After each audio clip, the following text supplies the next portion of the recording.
311ویں رات۔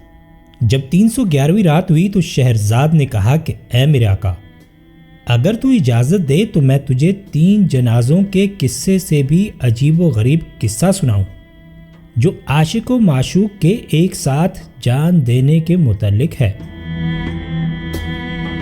بادشاہ شہریار نے کہا کہ ہاں سنا۔ شہرزاد نے کہا اے میرے آقا سن۔ قاسم بن عدی سے بنو تمیم کے ایک شخص نے روایت کی ہے کہ ایک دفعہ میں اپنی ایک گمشدہ اونٹنی کو ڈھونڈتے ڈھونڈتے بنو طے کے ایک تالاب پر پہنچا، جہاں میں نے دیکھا کہ 2 فریق ایک دوسرے کے نہایت قریب اور آمنے سامنے کھڑے ہیں۔ جب میں نے غور کیا تو مجھے معلوم ہوا کہ ان دونوں کی زبان ایک سی ہے، اور پھر میں نے دیکھا کہ ان میں سے ایک فریق کے ساتھ ایک جوان ہے جو بیماری سے کمزور ہو کر سوکھی کھال کی طرح ہو گیا ہے اور اپنی دھن میں عشقیہ اشعار پڑھ اور گا رہا ہے۔ ابھی وہ اشعار پڑھ ہی رہا تھا کہ اس دوسرے فریق کی ایک لڑکی نے اس کے اشعار سنے تو وہ اپنے لوگوں میں سے نکل کر اس جوان کی طرف لپکی، اور جب اس کے ساتھیوں نے اسے یہ کرتے دیکھا تو انہوں نے دوڑ کر اسے روکا، اور وہ ان کے روکنے پر ان سے لڑنے جھگڑنے لگی۔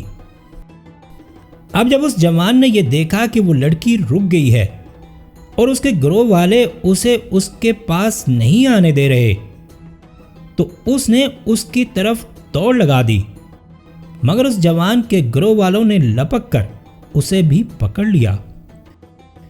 ادھر یہ جوان اپنے آپ کو ان سے چھڑانے لگا اور ادھر وہ لڑکی، یہاں تک کہ دونوں اپنے آپ کو چھڑا کر ایک دوسرے کی طرف بڑھے، اور پھر دونوں فریقوں کے سامنے گلے سے لپٹ گئے، اور ان کے گلے لپٹنے کی دیر تھی کہ وہ دونوں وہیں پر گر کر تڑپنے لگے اور تھوڑی دیر بعد ٹھنڈے ہو گئے۔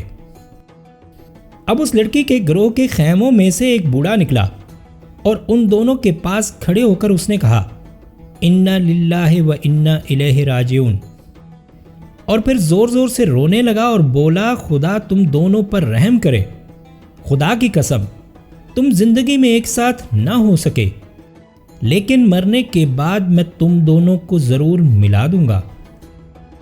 اے میرے آقا، اس کے بعد اس نے لوگوں سے کہا کہ ان دونوں کی تجہیز و تکفین کی جائے۔ اب دونوں کو غسل دے کر ایک ہی کفن میں لپیٹا گیا، اور پھر ان کے لیے ایک ہی قبر کھودی گئی، اور لوگوں نے دونوں جنازوں کی ایک ساتھ نماز پڑھ کر انہیں ایک ہی قبر میں دفن کر دیا۔ ان دونوں فریقوں میں سے کوئی مرد یا عورت ایسا نہ تھا جو ان پر روتا اور اپنا منہ پیٹتا نہ تھا۔ اب وہ شخص کہتا ہے کہ میں نے ان دونوں کے متعلق اس بوڑھے سے پوچھا تو اس نے کہا کہ جو لڑکی مری ہے وہ میری بیٹی ہے، اور وہ جو جوان ہے وہ میرا بھتیجا، اور ان کی محبت اس درجہ بڑی ہوئی تھی کہ تو نے خود دیکھ لیا۔ اب میں نے اس سے کہا خدا تجھے نیکی دے، تو نے ان کی شادی آپس میں کیوں نہ کر دی؟ وہ بولا کہ مجھے بدنامی اور ذلت کا ڈر تھا، لیکن وہی ہو کر رہا۔ اب شہرزاد نے کہا کہ اے نیک بخت بادشاہ، اگر تو اجازت دے تو میں تجھے ایک مجنوں کے مرنے کا قصہ سناتی ہوں جو کہ ایک گرجا گھر میں رہتا تھا۔ بادشاہ شہریار نے کہا ہاں تجھے اجازت ہے۔ شہرزاد نے کہا اے میرے آقا، ابو العباس مبرو بیان کرتا ہے کہ ایک بار میں چند ہمراہیوں کو لے کر ڈاک کے ساتھ کسی کام کے لیے جا رہا تھا۔ ہمارا گزر دہر ہرکل کی طرف سے ہوا اور ہم اس کے سائے میں سستانے کے لیے ٹھہر گئے۔ ہم لوگ ابھی بیٹھے ہی تھے کہ ایک شخص کا گزر ہمارے پاس سے ہوا، اور اس نے کہا کہ فلاں گرجا میں چند مجنوں ہیں، اور ان میں سے ایک شخص تو بڑی حکمت کی باتیں کرتا ہے، اگر تم اسے دیکھو گے تو اس کی باتوں پر تمہیں بڑا تعجب ہوگا۔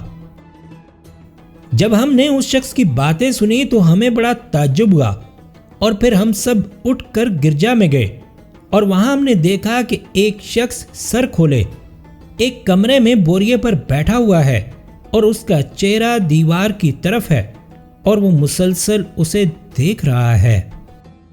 اب ہم لوگوں نے اسے سلام کیا اور اس نے بغیر ہماری طرف دیکھے ہمارے سلام کا جواب دیا۔ اب وہاں پر موجود ایک شخص ہمارے پاس آیا اور اس نے مجھ سے کہا کہ کوئی شعر پڑھ، کیونکہ جب یہ مجنوں شعر سنتا ہے تو باتیں کرنے لگتا ہے۔ اس کی بات سن کر میں نے کچھ شعر پڑھے، جنہیں سن کر اس مجنوں نے بھی میرے اشعار کا جواب اشعار سے دیا، اور جب وہ اشعار پڑھ چکا تو اس نے مجھ سے پوچھا کہ میں نے یہ اچھے اشعار پڑھے ہیں یا برے۔ میں نے کہا کہ تو نے برے شعر نہیں پڑھے بلکہ اچھے اور عمدہ پڑھے ہیں۔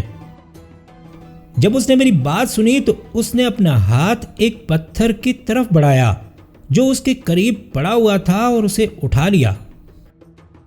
اب ہم یہ خیال کر کے کہ وہ یہ پتھر ہماری طرف مارے گا، ہم نے اس کے پاس سے بھاگنے کا ارادہ کیا، لیکن وہ اس پتھر کو اپنے سینے پر زور زور سے مارنے لگا اور ہم سے کہا کہ ڈرو نہیں، میرے پاس آؤ۔ جب ہم اس کے پاس گئے تو اس نے ہم سے پوچھا کہ کیا تم لوگوں کو گرجا کے احباب کا حال معلوم ہے کہ ان کے ساتھ کیا ہوا؟ اب میں آگے بڑھا اور میں نے جواب دیا، ہاں مجھے معلوم ہے کہ وہ سب کے سب فوت ہو چکے ہیں، خدا ان پر رحم کرے۔ یہ سن کر اس کا رنگ متغیر ہو گیا اور وہ جھٹ سے اٹھ کھڑا ہوا اور کہنے لگا کہ تجھے ان کی موت کا علم بھلا کیسے ہوا؟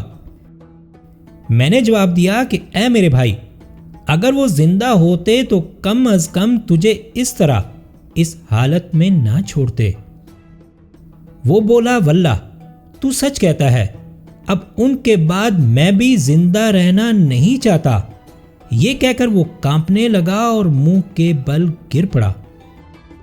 اے میرے آقا، مبرو کا بیان ہے کہ جب ہم نے آگے بڑھ کر اسے ہلایا تو وہ مر چکا تھا۔